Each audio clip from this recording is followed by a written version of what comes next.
This episode is brought to you by Saks.com.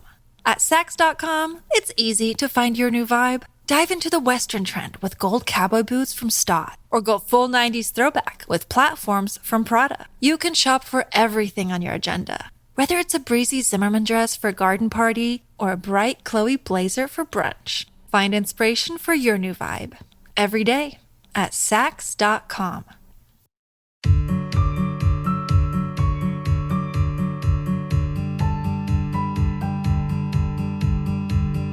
Hello and welcome back to First Act, a podcast from Koshi's Business Builders. I'm Cess Busby and thanks for joining me. Now, I'm usually joined by my lovely co-host Adam Bubb, but unfortunately he has tonsillitis. So he's taken off the agenda today because no talking for him.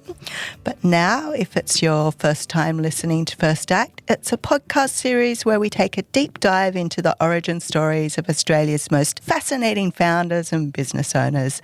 And along the way, we uncover some unique insights into their inspiration and innovation and unpack the roads they took to get to their success. Now, let's meet our guest. Today's guest is Natassia Nicolao. Thank you so much for having me on the podcast. I'm very excited. Oh, awesome. Now, Natassia, you're the founder of Conserving Beauty, Australia's first waterless beauty brand. I am. You've done some major inroads into changing the way beauty is manufactured and processed in this country, but let's not start with that. You're a bit of a science geek to begin with, and that's probably where your journey first began. But we normally start the show with our first act icebreaker, and your icebreaker today is the zombie apocalypse is coming. Would you run and hide, or would you stand up and fight? Absolutely fight. It's always fight or flight. I feel like business is fight or flight, and I'm always a fight. Good answer. Are you a Walking Dead fan? No, but should I be after this? Maybe I'll have to go and be one. I think so. If you're at all interested in zombies, then you need to watch The Walking Dead. Yeah, and now I want to know, what would you do? Would you stand up and fight? Oh, I'd be a fighter for sure. Absolutely. Yeah, I'm one of those people. Once I disturbed a burglar in my house and I chased him out and got our possessions back, and the police were like, you're like about 1 of 5% of people that would actually do that. Most people either freeze or run away. So now I know that I want to be with you. I want to be standing next to you in the fight. You've already got one of your previous experience. Your 3 defenders. Yeah. Perfect. Awesome. So, as I said, you're the founder of Conserving Beauty, which is Australia's first waterless beauty brand. So where did your passion for beauty products come from? Were you like the kid who was always playing with your mum's makeup? I was. I really was that kid. I feel like from a young age, makeup and skincare and hair care, anything beauty related was always fun because I feel like it allowed me to play with, my self-expression and how I wanted to present to the world. And I found it really empowering, even from a young age. But of course, I definitely fell in love with beauty products when I started going into Mecca stores when I would have been probably 12. So it's been a long beauty road. But at the same time, I was always really heavily involved in social justice and planet impact all throughout high school. I was an avid volunteer. And so for me, it was actually a real blessing to be able to kind of unite impact and purpose with beauty products. I guess an unconventional path. Yeah, it's not the most likely. You don't normally think of beauty queens as people that are fighting the fight for impact. Right. And people are always like, well, are you a beauty company or are you an impact company? And I'm like, no, we're both. We're the perfect midpoint. So did you have a massive Mecca makeup collection? I do. You know what? And I still do.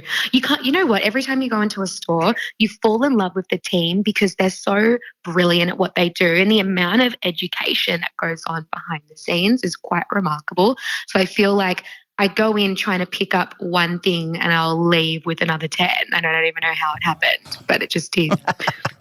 The power of persuasive selling. The power. Yes, the power of education. They get me. They're probably, if they're listening, they're like, we just need to earmark her as one of our top customers. I know. I probably am. And now when I go in, obviously my products are in some of the stores, not all of them, but it is pretty surreal because it's definitely one of my happy places. It's good to find out someone's happy place. Yours is a mecca store. Yeah, that's one of them. Now, your beauty journey, obviously there is that joy and love for makeup, but it kind of all began with that Bachelor of Science degree at Deakin. So yeah. What sparked your interest in science in the first place? So funnily enough, I was always somebody that was obsessed with numbers. I loved maths. So I then fell in love with chemistry just because it felt like I could finally excel at something. And so I loved all throughout high school. I did chemistry, biology. I did 2 different maths. Like I was absolute geek. But I was always kind of the worst one in the class. I was surrounded by brilliant brainiacs.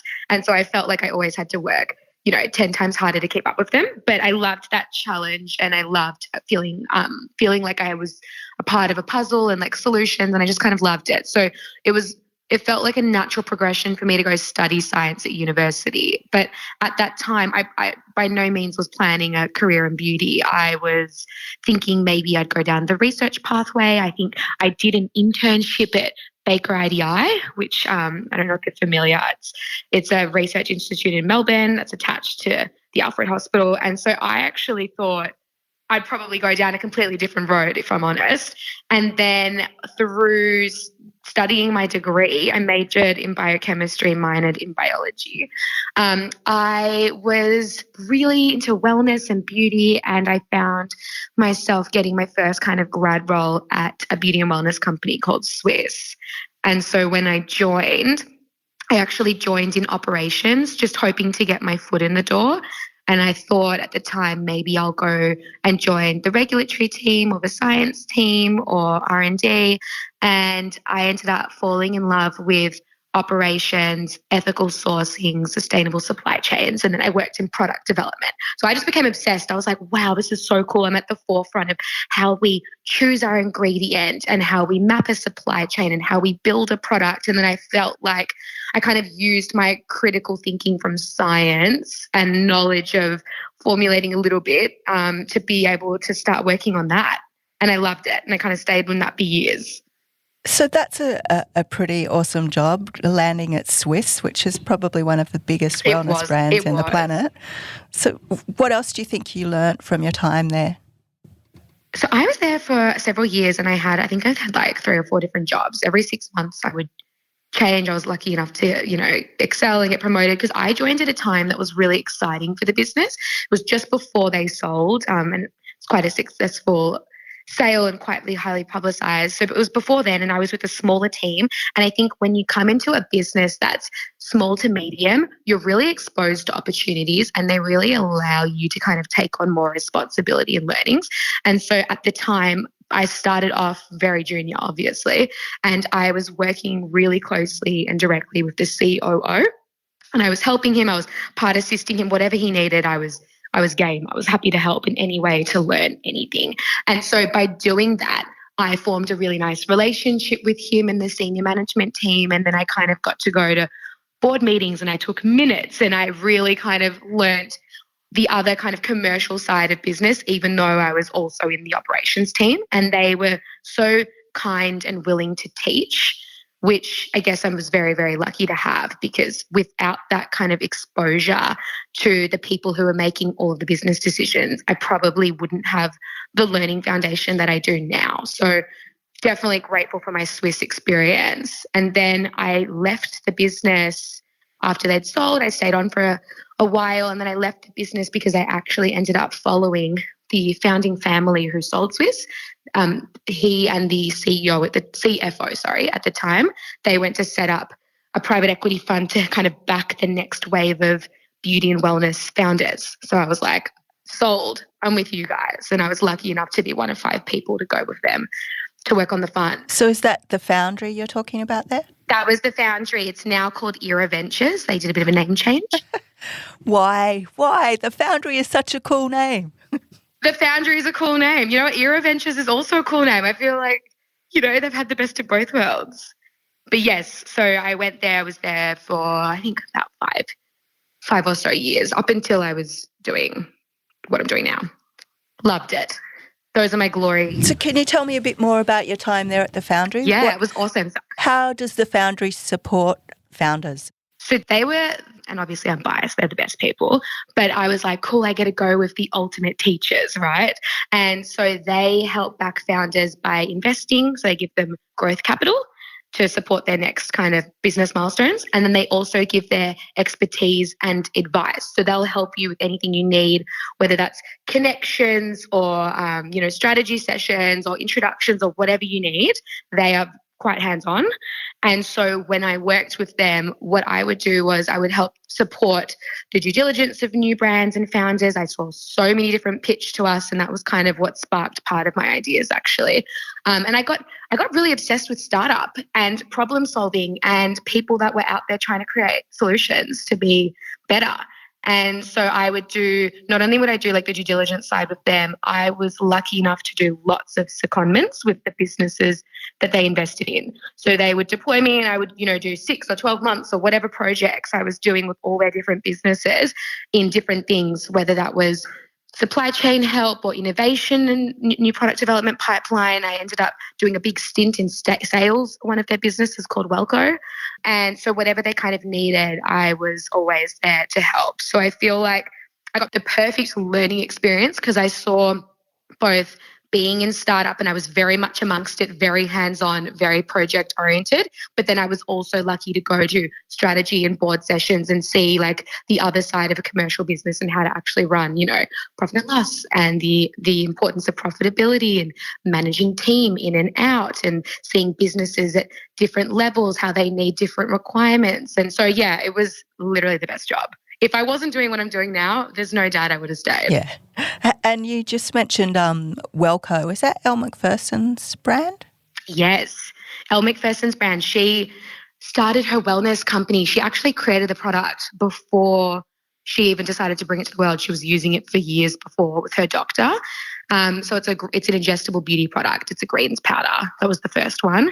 And so I originally worked on many projects for them, including product development and supply chain. But then they also had an opening and I guess a bit of a gap for someone to kind of take on heading up their sales for all of their retailers globally. And at the time I was plotting Conserving Beauty and I thought, I've got no sales experience, no marketing. I am very much an operations supply chain science girl. And so what a wonderful opportunity to try and get exposure to a whole other side of the business that I hadn't learned. And they, even though I knew nothing about sales, they were like, don't worry, it's all relationship management, which is effectively what you do in the operations side. It's just on the other end.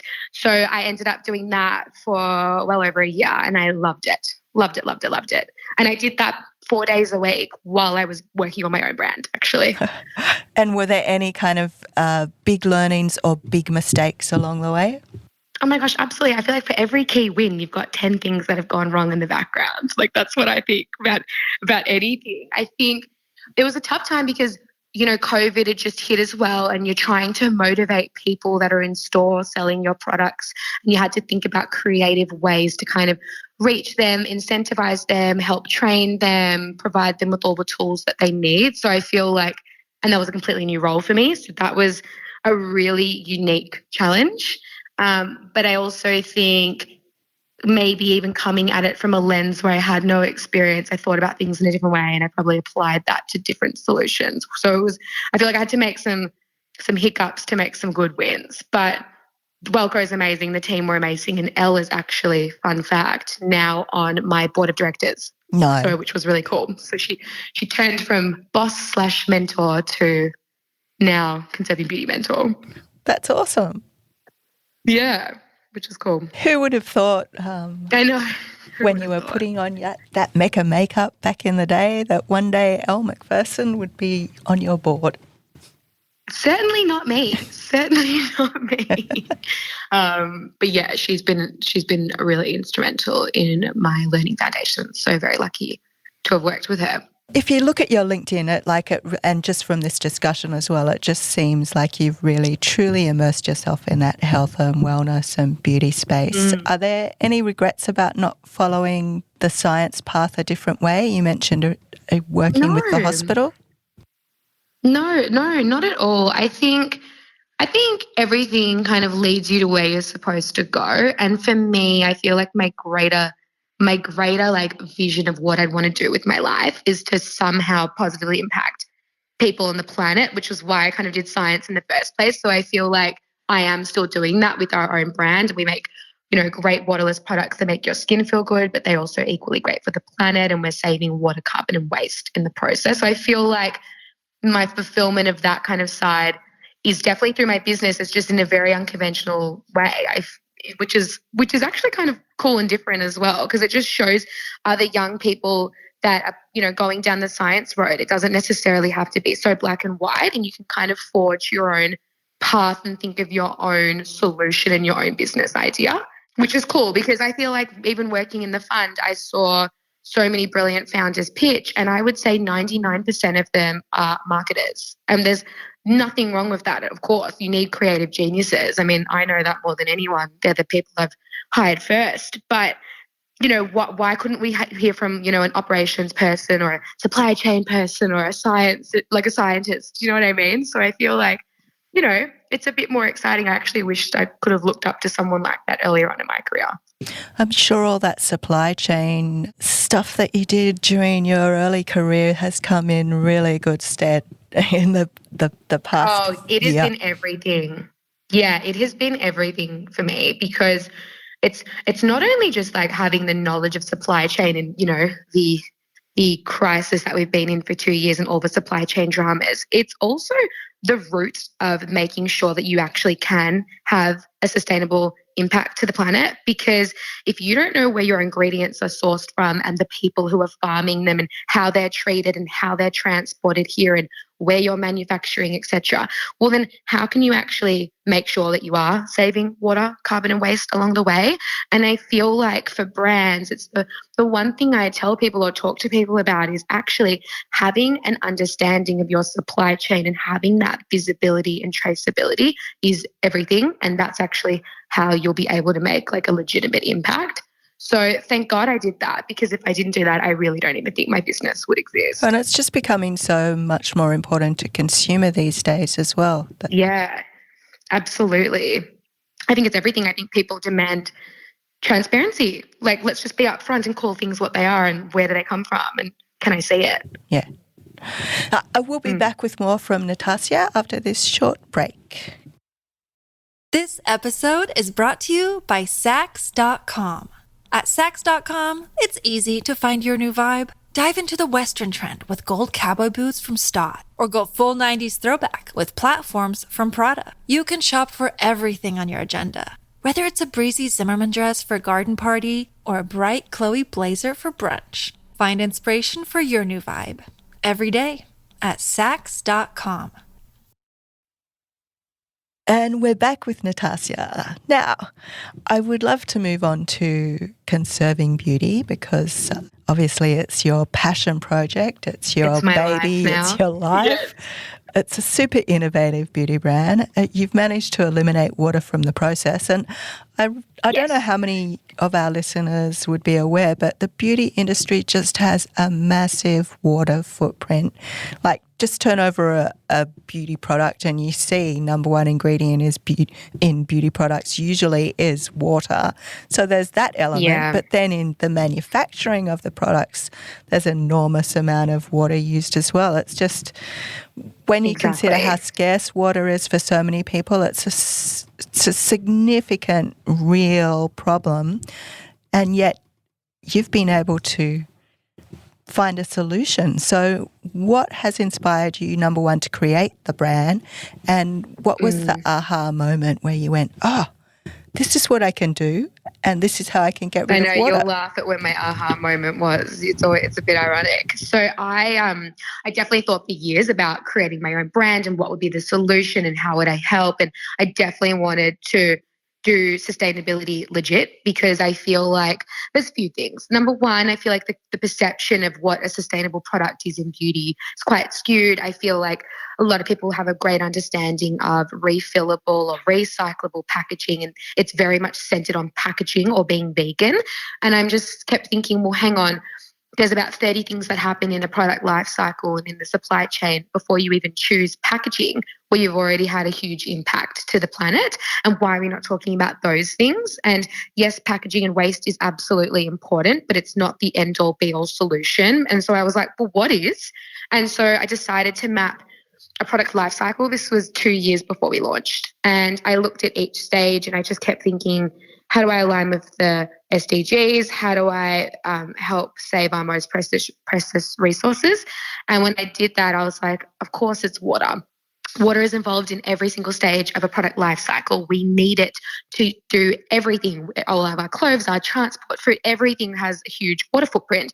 And in beauty, it starts from when you grow ingredients, harvest, extract, manufacture, process, everything needs water. And then you mentioned it before.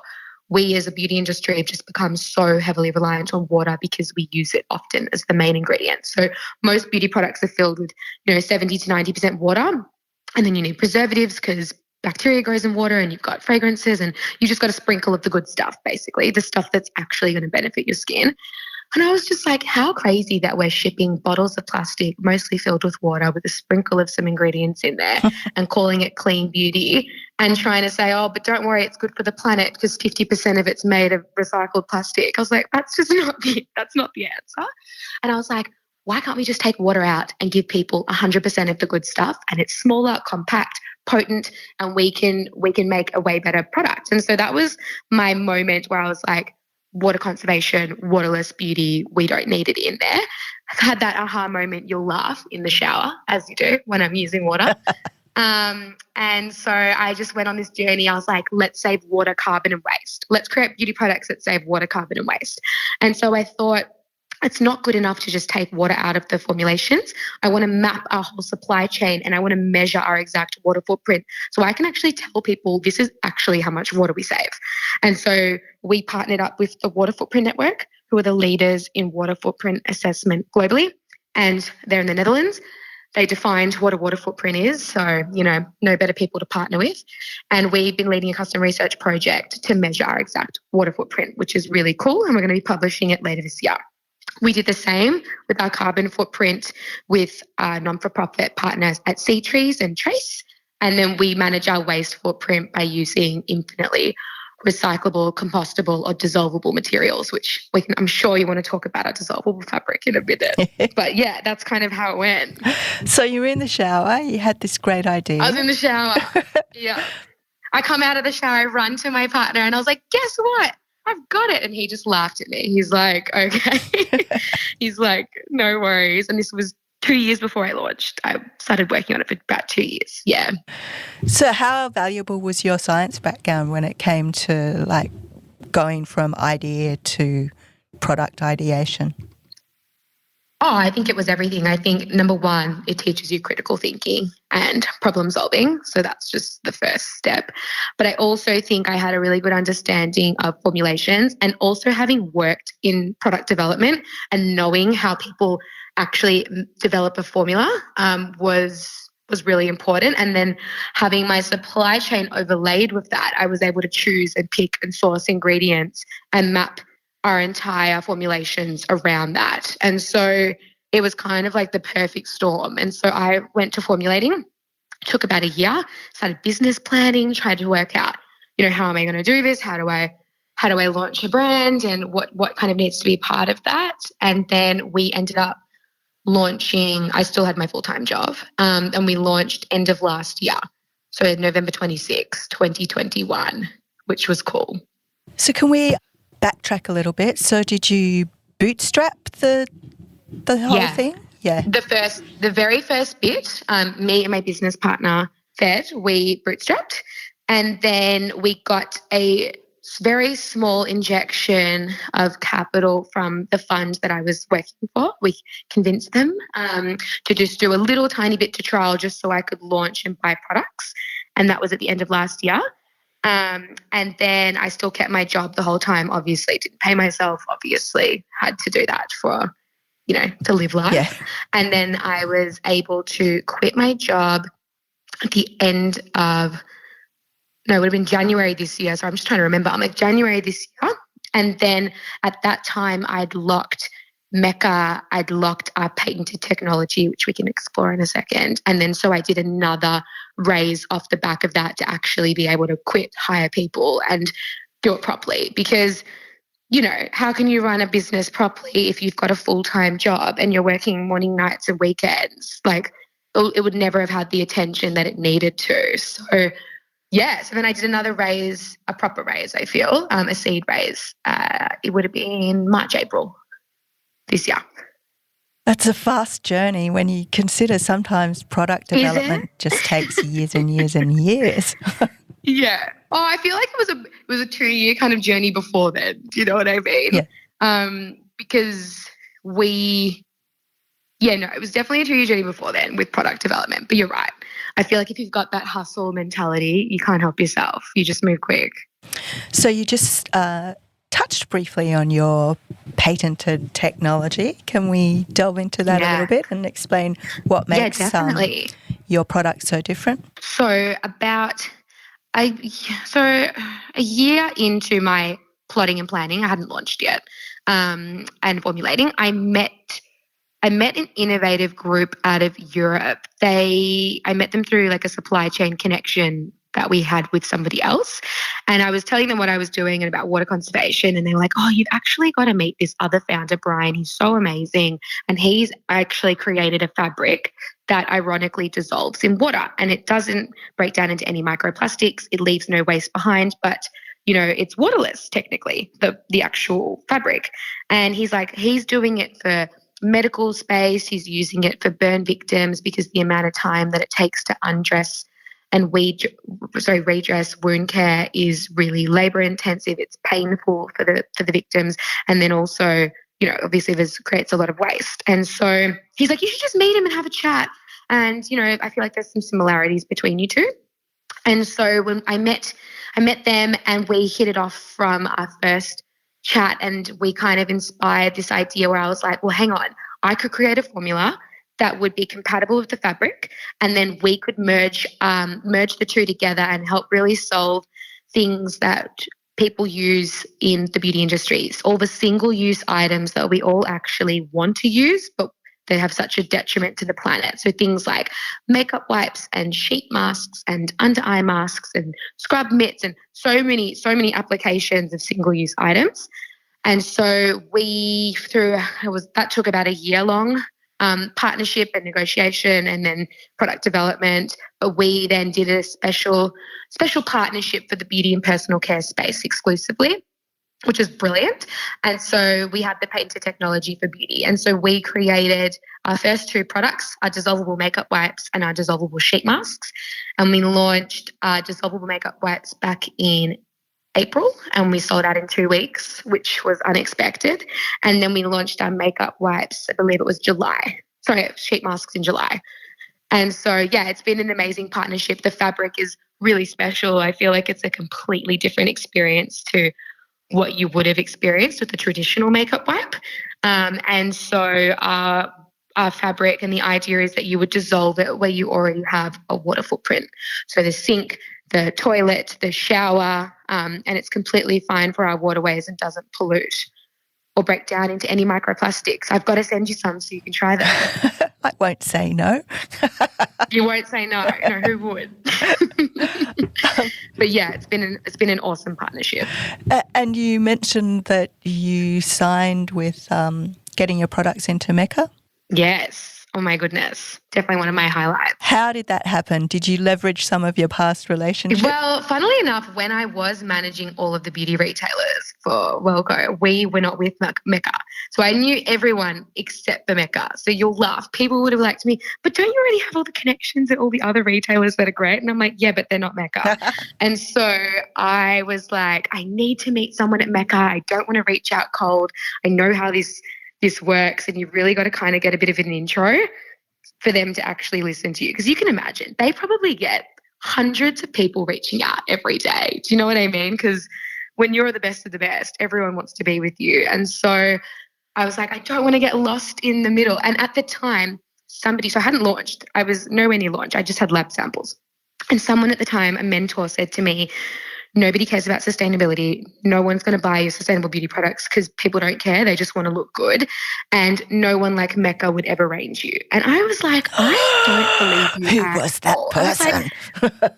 I can't, he will not be named, but let's just say he's no longer a mentor. And so anyway, I was like, that is the worst piece of advice I've ever been given. And I was like, you know what? He doesn't think I'm going to get in. How about I go and ask the people at Mecca and see if they think this product and this brand has a place for them one day. And it might not be now, it might not be when we launch, but it might be in a few years, but at least I'll know if they think it has legs. You know what I mean? And so I was scouring LinkedIn, trying to find a connection, reaching out to people, and wasn't having great luck. And then randomly, I actually said this to my dad at the time. I think I was like, oh, I'm really trying to meet someone at Mecca. I've not been having any luck. And he's like, I know someone who knows someone. And I was like, well, where were you 2 months ago? I've been trying for 8 weeks, buddy. And it was quite funny. And so then I got an introduction to somebody really important at Mecca.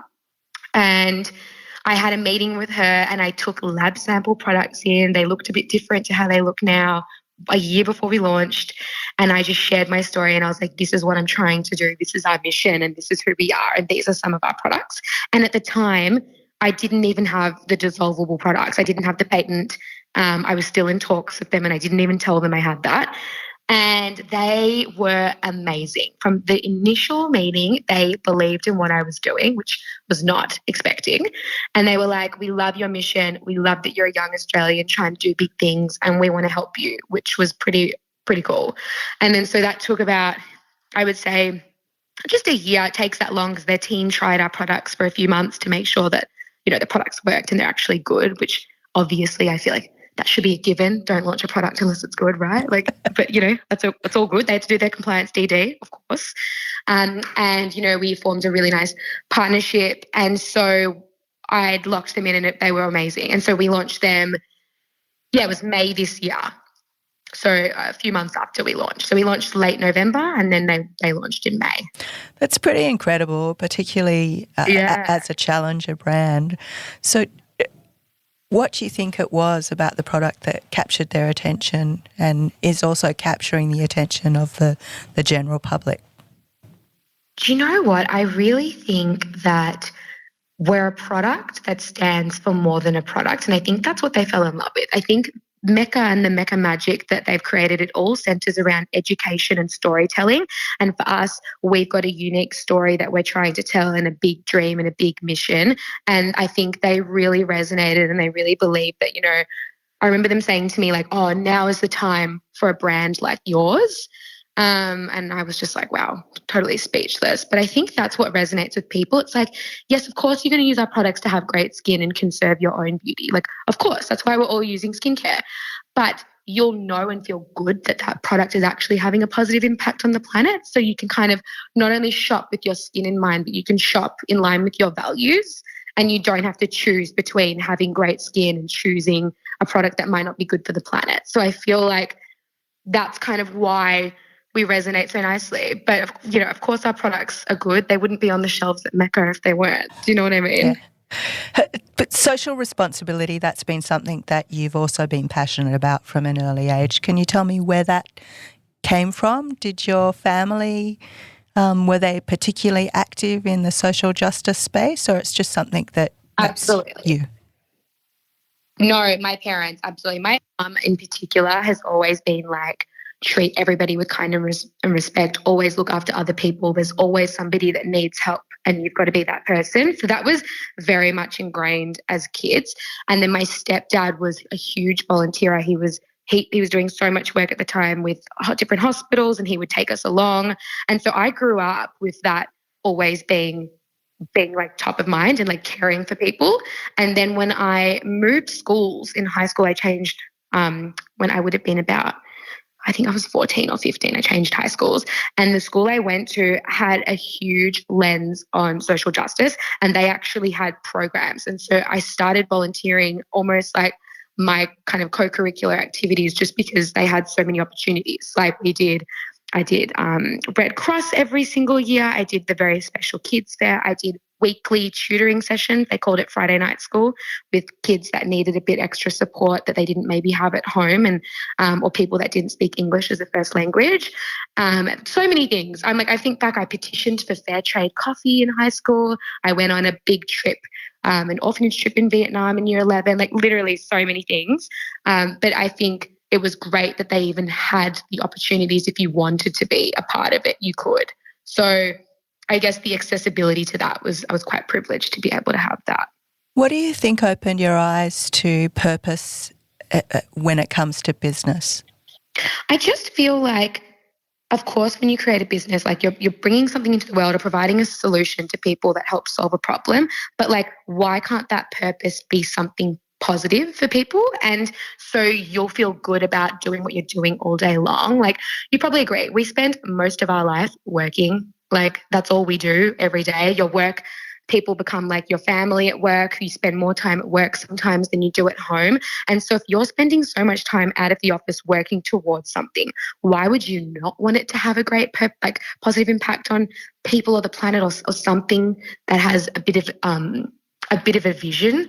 And so I just feel like, who wouldn't want to do that? And if I'm going to be working towards something all day, every day, of course I want it to leave like a positive impact.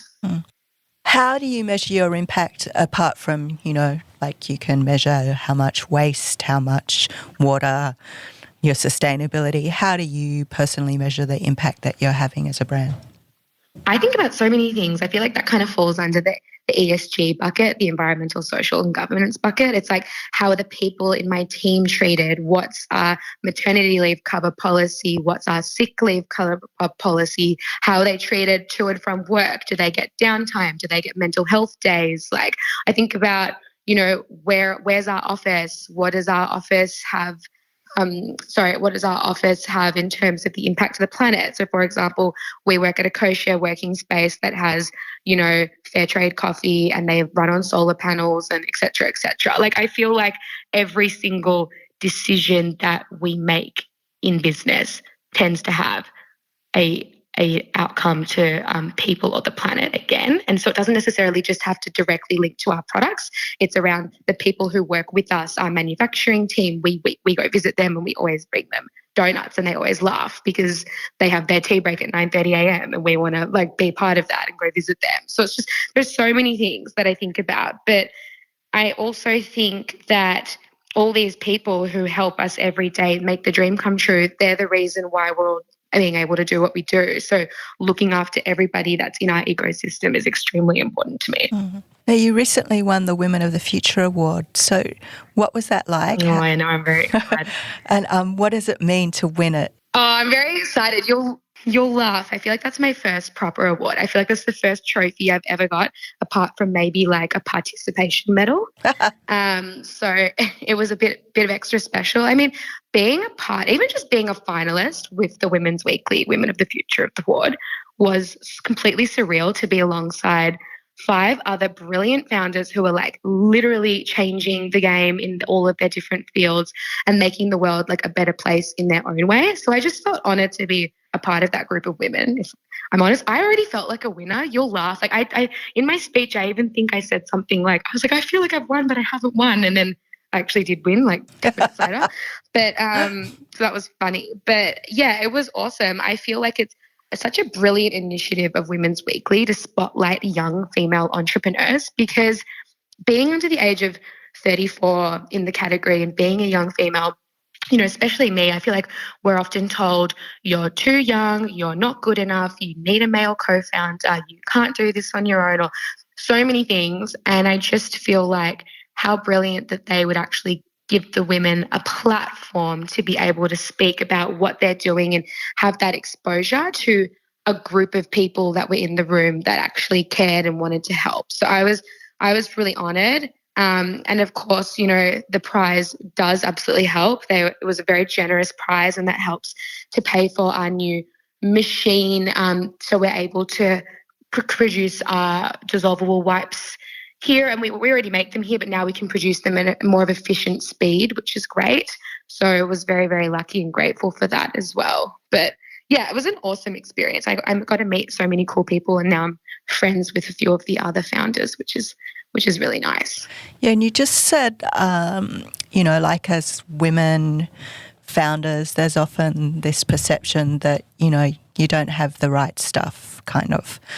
Yeah. So what do you think you can do as a female founder to help change that and pave the way for, the next lot of female entrepreneurs coming up the ranks? I mean, I definitely think it starts by giving people the opportunity. I mean, I've been approached several times now by people I don't even know. They'll message me on LinkedIn or they'll message me on Instagram, and they'll just say, hey, I read this article about what you're doing and I love it. I'm thinking of my own business plan. Can you give me some advice? And so I'll always meet with them. I'll always help. I've introduced people to manufacturers, or I've hooked them up with raw material suppliers. I've introduced other founders to investors, and just any way that you can help someone, like, why wouldn't you? I even met a founder yesterday at a conference I was at. She's an international founder, and she wanted to look at setting up a supply chain in Australia to distribute. And I automatically hooked her up. She's going to, visit the lab tomorrow. And yeah, I mean, I just feel like any introduction or pathway or connection or advice to help other women in business, of course, I will always put that as like a number one priority. I wouldn't be here without all the strong women in my life who helped guide, mentor, teach me. So it's like, of course, I'm going to help anyone who needs it. I mean, I would help men too, don't get me wrong, but I just feel like women, it's not that they need extra help. It's sometimes we just need the extra push because we're used to hearing from people that we shouldn't or we're not enough or etc. And it's probably why there are less female founders, and it's probably why only 2% of venture capital funding globally goes to women-led businesses, which is just unacceptable. And so anything we can do to help other young women and female entrepreneurs thrive in business, that is a number one priority, always. What's your number one pitch tip? Ooh, I would say if you're super confident and back and believe in what you're doing, you'll convince anyone. So you have to be 100% confident and committed in what you're doing, because if you are, you'll convince anyone that your solution is the right way. Should we always be looking for that? Like, what's the solution to the problem?